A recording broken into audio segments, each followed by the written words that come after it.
up during the 1960s and 70s, which unfortunately are resembling some of the turmoil we're experiencing today. And I said, I want to be part of the change. And so what I love to say is it took me 40 years to get here, but I'm here with you guys changing the world now. And I had the opportunity, as you heard, to work in the administration, and it was just mind-blowing to be able to sit in meetings with cabinet members and people who look just like all of us here. Women, men, gay, straight, black, Asian, Hispanic, Latino, everything. And we were running the country. And so I had this aha moment on the airplane. I thought, when I was 14, I dreamed about being able to make a difference in the world. But I said, this time, I'm in the room when it's happening. And I'm in the room where I get an opportunity to make a change. And what I want you guys to understand is you are in the room where it's happening. Because John Jay is the leading voice in what's happening for justice in this country and in this world. So you've got a voice, and we are depending on you all to use it. Karol Mason has been one of our country's most important voices for criminal justice reform during a long career, first as a private sector attorney and then in the Department of Justice, where she headed the Office of Justice Programs. In August, she stepped into a new role as the 5th president of John Jay College, where she'll lead the nation's top academic and research institution for criminal justice. President Mason joins us today on Criminal Justice Matters for a discussion about her vision of the college and its role in the nation's ongoing debate about criminal justice reform. Karol, thanks for coming today. Thank you for having me. And congratulations. Thank you. So you've spent a long career in public life, in the private sector and in the Office of Justice Programs. How has that informed your approach to leading a big academic institution? Well, I know to some people that my presidency here is non-traditional, but when I look back at the arc of my life, it really has prepared me to be the president of John Jay. As you mentioned, I practiced law for 30 years, primarily focused on public finance and economic development, and in many impoverished communities in terms of changing the lives of those communities. Then I had the opportunity to serve at the Department of Justice, and the last 3.5 years working on criminal justice reform issues. But the thing that was very helpful is having this deep understanding through finance of how communities operate and how they work helped me with the issues of criminal justice reform, because as we know, criminal justice is not something that operates in a silo. Criminal justice, the need for reform reflects back on other failures in other parts of the system that lead people into the criminal justice system. So, well, you've been in the office, the president's chair, just really a few months, but have you seen that actually happen now that you've watched it from the other side, so to speak, of the silo?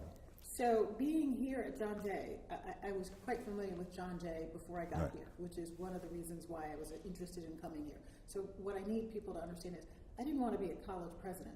I wanted to be a president of John Jay College of Criminal Justice because of the work that John Jay does. John Jay was our partner in a lot of the work that I did when I was in the federal government, because we used a lot of the research that was happening here to inform our policy, and that's what's so special about John Jay. I was at a meeting at our program at Otisville Correctional Facility, where we have a prison to college pipeline program. It's a wonderful program. It's a wonderful program. So one of the really fascinating things that happened at Otisville was that I love the phrasing of prison to college pipeline. Yes. Because it's turning on its head that old phrase that people use, the school to prison pipeline. And instead we're using an opportunity, doing what we should be doing at correctional facilities, which is helping people be successful when they leave, because more than 95% of the people who are incarcerated are going to leave and come back to our communities, come back to their families. And the Prison to College Pipeline program is a wonderful tool to help people begin to build their confidence, build their educational skills, because we know from research, which is again what's so important about John Jay, is that for people to be successful coming out of our correctional facilities, they need education, jobs, and connection to family and community. And it's great for the students as well, John Jay students as well, who get that exposure. Well, it's wonderful for John Jay students and John Jay faculty too. Right. So we have this wonderful panel with the current students who are at Otisville. Some students who, so what they do with the program is once a month, students from John Jay go up to Otisville and they take a class jointly. Right. And the professors are there once a week. And so one of the professors said what was wonderful is when I ask a question, all the hands go up in the classroom. She said that doesn't always happen in other. I think John Jay is unique, and I think lots of hands go up at John Jay as well. These men, not all of whom are young, when we heard about how access to this class transformed their lives, those who were still in and those who exited and who are now enrolled in CUNY colleges, some of whom have already graduated. So it was just wonderful to hear. And we know, not just from the Otisville, but from research, a lot of research that's happening here at John Jay and other places, that it not only impacts the student, but their families. So they're more engaged in their children's educational lives. The children are proud of their parents for pursuing a college degree, and it inspires everybody and changes the whole dynamic between families for the positive. Do you see yourself doing more programs like that or expanding programs over the course of your tenure at John Jay? Well, the wonderful benefit of having been part of the administration is I'm aware of what funds are there, and one of our vice presidents came from the Department of Education, and so between the two of us, we are thinking creatively not just about how to access the federal dollars, but also how to access private philanthropy that we know that supports this work. But what's really been helpful to expanding the Otisville project is the Second Chance Pell Project, which was something that I worked on and something that I was proud to see that we accomplished before we left. And hopefully that's going to change the country's thinking about how important it is to support academic opportunities for people while they're incarcerated, because it's a win-win for society. So that brings me to mention earlier this month, you had, we had a conference here at John Jay called Smart on Crime. Smart on Crime Innovations. And the Pell, Second Chance Pell Project is one of those that you mentioned as worthy of constant support. Tell us a little bit more about that conference and why it was so important in the stream of when I was at Otisville, I mentioned that one of the Secretary of State for New York described John Jay as the UN for criminal justice issues. And what that means and what she said is that we're a safe space for people to have conversations, tough conversations about criminal justice issues, and a place where we can bring people together. So one of the reasons why I wanted to do the Smart on Crime Innovations Conference is to show that we have bipartisan support. We have support across the political spectrum, across the ideological spectrum about needs for criminal justice reform. And so we had so many different voices represented, and some conversations were hard to have, but that's why we need to have them. And when you have, there's power that comes when you have people who come from different walks of life, different perspectives, who all agree that we need to reform our criminal justice system. So one of the reasons why this conference was important to have at John Jay is because John Jay can be the leader in this movement, and has been, in convening and bringing people together, again, because it's the safe place to have the conversation. Number two, because there's so much research happening here. Number three, we have the capacity to help people figure out how to put the research in practice and evaluate it. A lot of the commentary and the releases that accompanied your appointment made a big point of the fact that you're the first African-American woman to head John Jay. Should that matter? I think it was important. Well, should it matter? It's a fact. So, I mean, I think they're just reporting what's a fact. I think that it was important for the students, and from the reactions that I'm getting from students and faculty and staff here, yes, it's important. And so I'm of a generation, I'm 60, where I grew up and I was raised that you have a sense of responsibility. I am surprised that in 2017 I'm still the first, but I've been the first in many things. And what that means to me is I have a responsibility not just to represent, but to make sure that I'm building a pathway for other people coming behind me to have these opportunities, so that I'm no longer the first in many things. But it's inspiring. I know it sounds a little odd to say that about yourself, but I'm not talking about me. But when young people see somebody that looks like them doing something like this, they realize what's possible for them. Just as when President Obama was elected as president, it gave people this hope, this expectation that I can be and do anything that I want to do.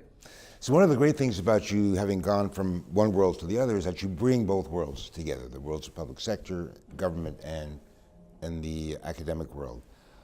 What have you brought from the world of justice, the official world of government, that's really exciting for students to see some of the great faces and the people that you work with? Tell us a little bit about how you intend to make those two worlds bridge. Well, one of the benefits is I've got some wonderful special friends who are excited about being part of the John Jay experience in the community. And so Valerie Jarrett was here. She happens to be my best friend.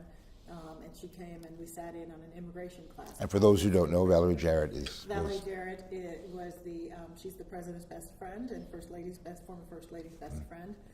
She was the senior policy advisor for the full 8 years for President Obama. But she and I have known each other for nearly 40 years, well before we got these. You were college roommates? Was that, We lived across the hall from each other in law school.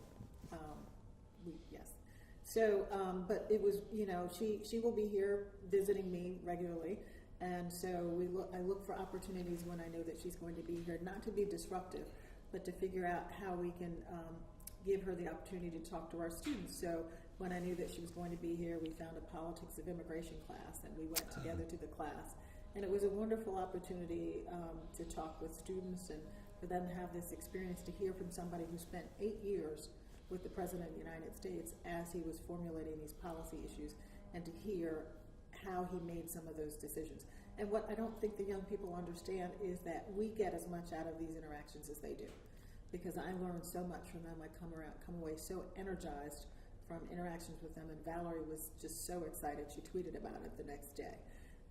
And then Eric Holder, the former Attorney General of the United States, the first African American Attorney General of the United States, came here to open up our Smarter in Crime Innovations Conference. And then we had Senator Cory Booker, who spoke as well. Now, I'm not a football fan, but we also brought Anquan Boldin, who I think was probably more popular with the students than some of the others. But I'm using my relationships to bring people who are excited about John Jay to campus, and people that I think our students are excited to hear from. One of the roles that John Jay has had in the past has been a sort of a convening place for major players in the criminal justice system, both here and abroad, to deliver their visions of where they think things should be going. Will you think that will continue under your stewardship? I hope so, because for me it's important that we serve as a convener to bring people together to talk about issues, not just criminal justice reform, education access, because one of the wonderful things about John Jay is we have a 15,000 student body, the majority of whom are the first generation, first in their families to go to college. That's justice as well, is providing this access to opportunity that transforms people's lives in terms of their economic access and opportunities by having a degree, and a John Jay degree. And a great percentage of them are Latino or Hispanic American, which is really an interesting. Minority exactly, and among them are people who are DACAs, who are members of the Dreamers, yes. And that's a constituency, that hasn't really been talked about very much. And you've done some work on that already here at the college. So we've been fortunate, again, because people see John Jay as a place to go to, a safe space, as I mentioned, to talk about difficult issues. So when the administration made the decision to change their approach to DACA students, that was gut-wrenching here. We don't ask about people's immigration status, but I spent 2 hours one night in a room with students that night, the night the announcement was made, who were in tears, and I was in tears, because these are our future.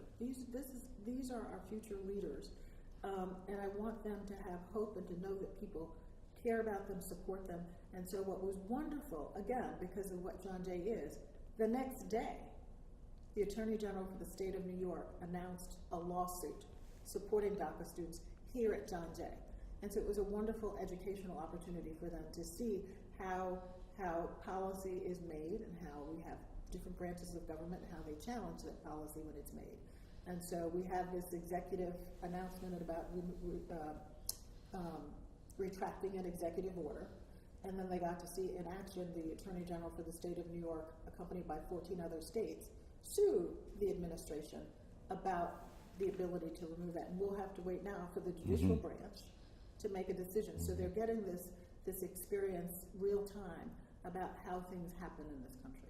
So I think we are raising a generation of leaders whose foundation is that in whatever they do, they want to see justice and equity and fairness. We've come a long way since John Jay started as a police education school, but we still have a lot of police here taking courses and people who want to get into a police career.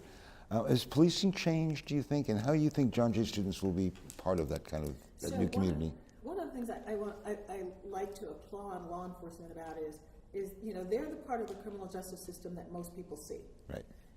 And they take the brunt of the issues when people have concerns about our criminal justice system. And they are always ready to change. They do a lot of self-reflection. And that's reflected here, no pun intended, here at John Jay. They partner with us, the NYPD partners with us on lots of things. And so one of the things I'm excited about is our Apple Corps program. So people are getting John Jay degrees, and they are making a commitment that they want to join the NYPD when they leave.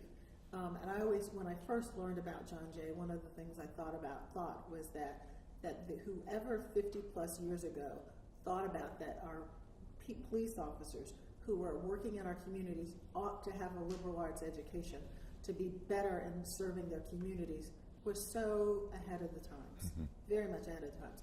Because we know from research again that when you have a strong relationship between communities they serve and law enforcement, and when you give them the tools to understand the issues facing a community, the economic issues facing a community, the sociological changes happening in a community, because we have a lot of immigrant communities who are coming into our communities and integrating into our system of government, understanding that in some communities, some are coming from countries where police are to be feared.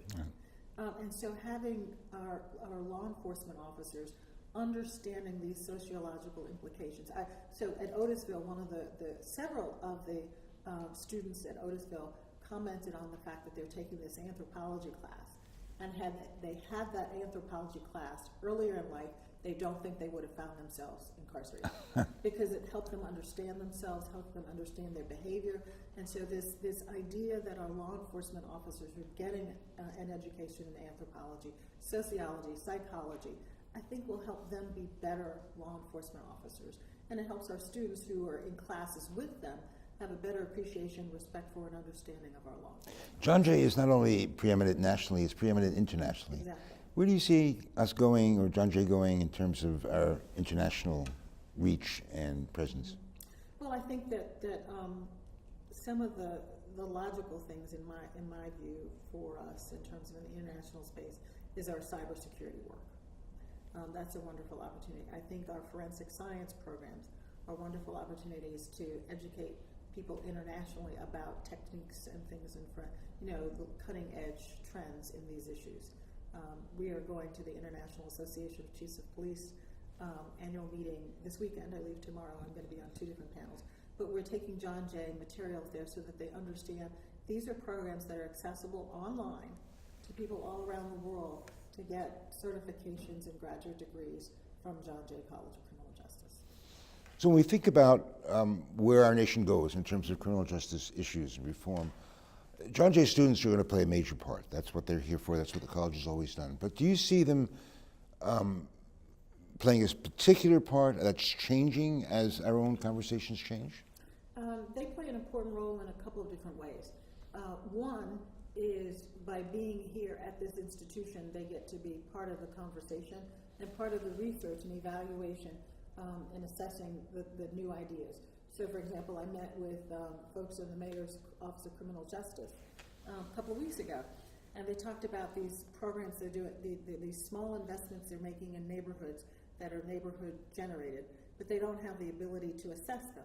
And I immediately thought, we can connect our students who are looking for research opportunities to send them in to be the evaluators, to be able to assess, to collect the data, analyze the data, and assess the data to help. So it's a win-win. They're learning in real time and providing a resource that these programs need to be able to capture the evidence of what's happening with the programs. The second thing, which is again why I'm so excited about being here at John Jay, we are educating our future leaders of this country, leaders in the criminal justice field and leaders not in the criminal justice field, but they're all coming together under the rubric of we are educating for justice. Let's talk a little bit in the time we have left about the general landscape of criminal justice reform. Are you generally hopeful Yes. about change? Yes. Why? I'm an eternal optimist, number one. But I am. You have to be as a college president. I think you have to. I just think it's a better way to live. But anyway, I am optimistic because while we don't have the federal leadership on the issue the way I would like to see it, we have leadership at the state and local level, and that's where the majority of the criminal justice issues are state and local. Which most people don't recognize. Exactly. The federal prison population is a small percentage of the overall prison population. The criminal justice system is complicated because all 50 states have different criminal laws. They have, and then when you get to the county and municipal level, there are many different laws and policies and things. So there's so much opportunity to continue to change, and why I'm optimistic is that John Jay has a reputation, thanks to the prior president, Jeremy Travis, for being a place to push these kinds of changes and to bring people together to talk about them. So the change, I am optimistic because when I saw the response to our Smarter Innovations Conference and saw the excitement and saw that people understood that they can continue to lead this movement and they can continue to demonstrate for people the successes that they have and help share those successes with other people. Now the challenge will be how do we share the knowledge that we're building and making sure that everybody has access to that information. That's a challenge we'll have to work through, but I'm optimistic because we have seen success. We have seen progress. Based on research and evidence and evaluation, we know, again, that if you provide opportunities for education on the front end, if you recognize that many of the people in our criminal justice system were victims first, and that we need to think about trauma-informed responses on the front end. So we know a lot about, from research and evidence, how to keep people from coming into the criminal justice system. We know a lot of things from evidence and research about what we do with people while they're incarcerated to help prepare them for success outside, jobs, connection to family, education. There's a common theme, and so I'm hopeful because what we've done is we've gotten people thinking outside of their silos and recognizing that the criminal justice system is just the last resort, the last response to other failures in other parts The silo busting is such an incredible part of what John Jay does and what colleges do and universities do, is break down the walls between so many different subjects. But the agenda that's ahead of us in criminal justice is so complicated and so difficult. Anything from the opiate crisis to prison overcrowding, court reform. What would you put, if you were going to put anything up higher on the priority right now? I'm not going to. I don't want to prioritize because I think they're all equally important.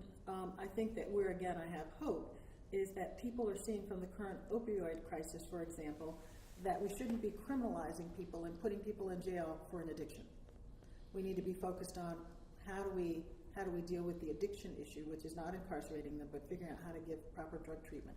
Again, that will reduce the people who are in our criminal justice system so we can make investments in other parts of communities that really make a powerful difference. Drug treatment, mental health treatment, education, jobs, housing, those are the things that are important. And so in terms of prioritizing, what I would prioritize is the notion that we need to look at systems in a holistic way, Right. and coordinate across systems. Because in order to address, for example, the opioid crisis, you're going to have your mental health and hospital and social service providers communicating. Those same relationships that you develop will help other parts of the prevention of the That's an essential point. Right. The takeaway really is that Right. everything is connected. Correct. You can't just solve one problem without looking at its relationship with the others. President Mason, it's been a real pleasure having you with us today. Thank you. And good luck Thank you for this in your tenure. conversation, the opportunity to talk about something that I'm really passionate about. Thank you very much. Thank you. It's great to have you. It's been a privilege speaking to President Karol Mason today. Please let us know what you think. Thanks for watching. See you next time.